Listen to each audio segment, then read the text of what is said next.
Manage ভোটের মাধ্যমে যেই সরকার ক্ষমতায় এসেছে, আসার পরে 5টা মাস পার হয়ে গেল, অবহেলিত সিলেট অবহেলিতই রয়ে গেল। প্রথম 5 মাসে যারা কার্যক্রম দেখাতে পারে না, তারা আগামী 5 বছরেও দেখাতে পারবে না।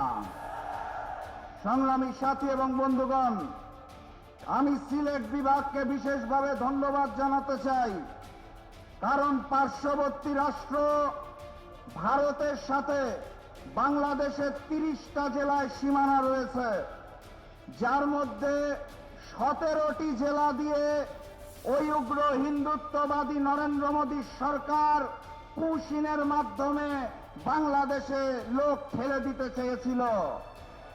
সিলেট বিভাগের 3টি জেলা, সিলেট, মৌলভীবাজার এবং হবিগঞ্জের দেশপ্রেমিক জনগণ বাংলাদেশের সীমান্তরক্ষী বাহিনীর সাথে কাঁধে কাঁধ মিলিয়ে ওই ভারতের পুশিনকে ঠেকিয়ে দিয়েছে।